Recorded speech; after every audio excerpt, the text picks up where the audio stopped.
नमस्ते मित्रांनो. तर Yogita farming business या यूट्यूब चॅनलवरती म्हणजे तुमच्या आवडत्या चॅनलवरती तुमचं स्वागत आहे.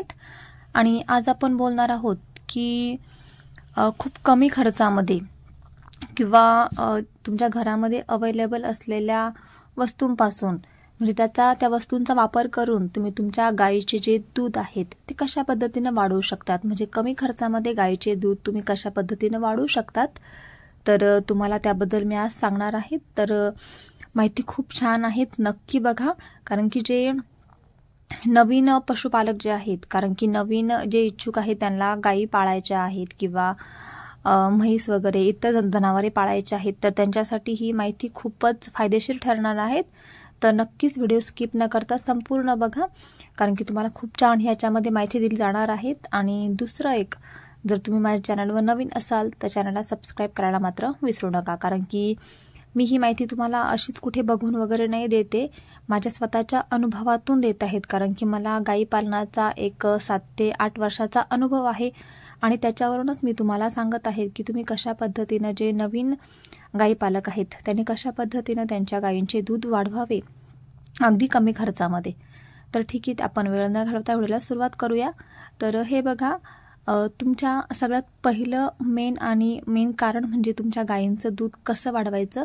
तर सगळ्यात मेन कारण म्हणजे तुमच्या गोठ्यामध्ये जास्त प्रमाणात स्वच्छता ठेवा.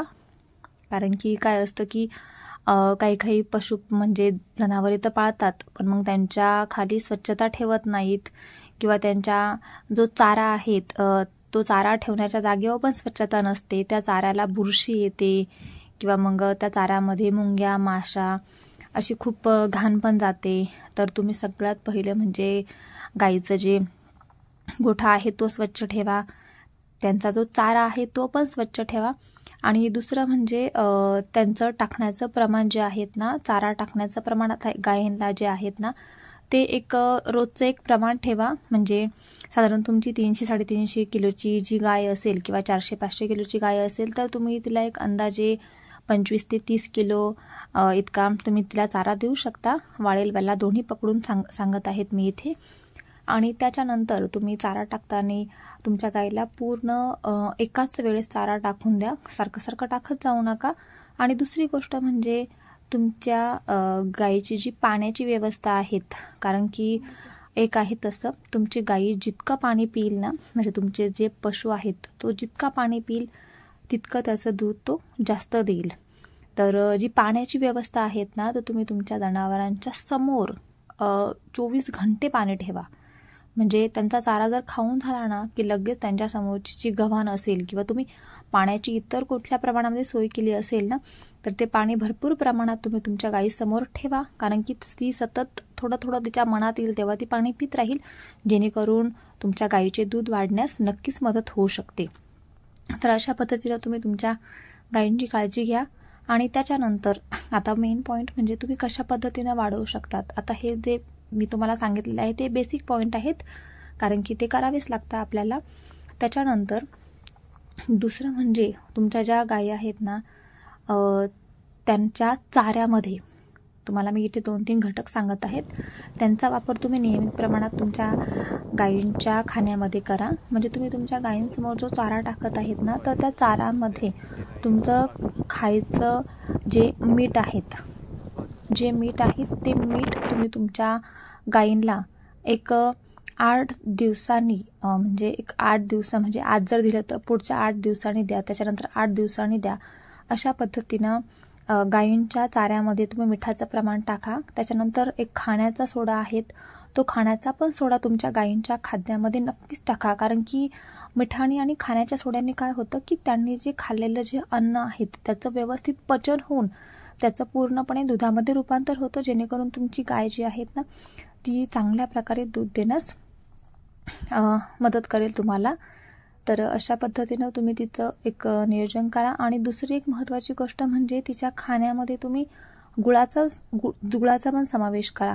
म्हणजे गूळ तुम्ही डेली काही देऊ शकत नाही, पण एक 8 ते 15 दिवसानंतर तुम्ही तुमच्या गाईला गूळ अवश्य द्या. कारण की जर गूळ जर दिला तर तुमची जी गाय आहेत ना त्या गायीच्या अंगावरती अशी चमक येईल आणि तिची जी पचनक्रिया आहेत ना ती पण अगदी व्यवस्थित राहील. आणि जेणेकरून तिचं दूध पण आहेत ना, तर दूध पण वाढणार आहेत. कारण की आपण काय करतो, गाई पालन करतो, त्याच्यामध्ये सगळ्यात महत्त्वाचं असतं गाईचं नियोजन आणि सगळ्यात महत्त्वाचं म्हणजे तिची वेळ. एक विशिष्ट वेळ म्हणजे खाण्याची वेळ किंवा पिण्याची वेळ. तुम्ही जर ह्या सगळ्यांचं जर लक्षपूर्वक जर व्यवस्थित नियोजन केलं ना, तर अर्थातच तुमची गाय जी आहेत ना, ती जास्त प्रमाणामध्ये दूध देणार आहेत. आणि दुसरं एक मी स्वतःच्या अनुभवावरून सांगू शकते, म्हणजे आता गाईमध्ये बघा, तुम्ही मार्केटवरून खूप 1-1.5 लाखाची गाई आणतात, तिचा सांभाळ करतात आणि मार्केटमध्ये बोलतात की ही तुम्हाला एका टायमाला 10 ते 12 लिटर दूध देईल, पण ती गाय तसं दूध देत नाही. तर तुम्ही माझा एक अनुभव आहे की तुम्ही तुमच्या गोठ्यावर मार्केटमधून गाई खरेदी करून आणण्यापेक्षा एक तुमच्या गोठ्यामध्येच एक छोटीशी कालवड तयार करा आणि त्या कालवडीचं अशा पद्धतीनं चांगल्या पद्धतीनं संगोपन करा. तुम्हाला मी इथे माझ्या चॅनलवर व्हिडिओ दाखवलेले आहेत की टाकलेले आहेत, तुम्ही ते व्हिडिओ नक्की बघा की कालवड संगोपन कशा पद्धतीने करायचं.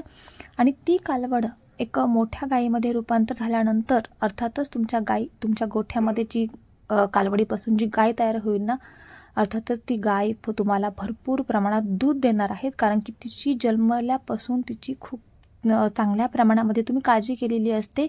तर जेणेकरून तुमची जी गाय आहेत ना, ती खरंच खूप चांगल्या प्रमाणात तुम्हाला दूध देणार आहेत. तुम्ही एक्झाम्पल माझं इथं बघू शकता, ही माझ्यासमोरची गाय आहेत ना, ती माझी कालवड आहेत. आणि ती कालवड खरंच खूप चांगल्या प्रमाणात दूध देते. कारण की प्रत्येक जे नवीन फार्मर आहेत ना, त्यांनी 1-2 गायी विकत घ्याव्या, पण त्याच्यानंतर त्यांनी स्वतःच्या कालवडी त्यांच्या गोठ्यावर सांभाळून त्यांचं संगोपन अवश्य करावा. मला तरी असंच वाटतं. कारण की मी तुम्हाला माझ्या प्रत्येक व्हिडिओमध्ये माझ्या अनुभवाचे बोल सांगत असते.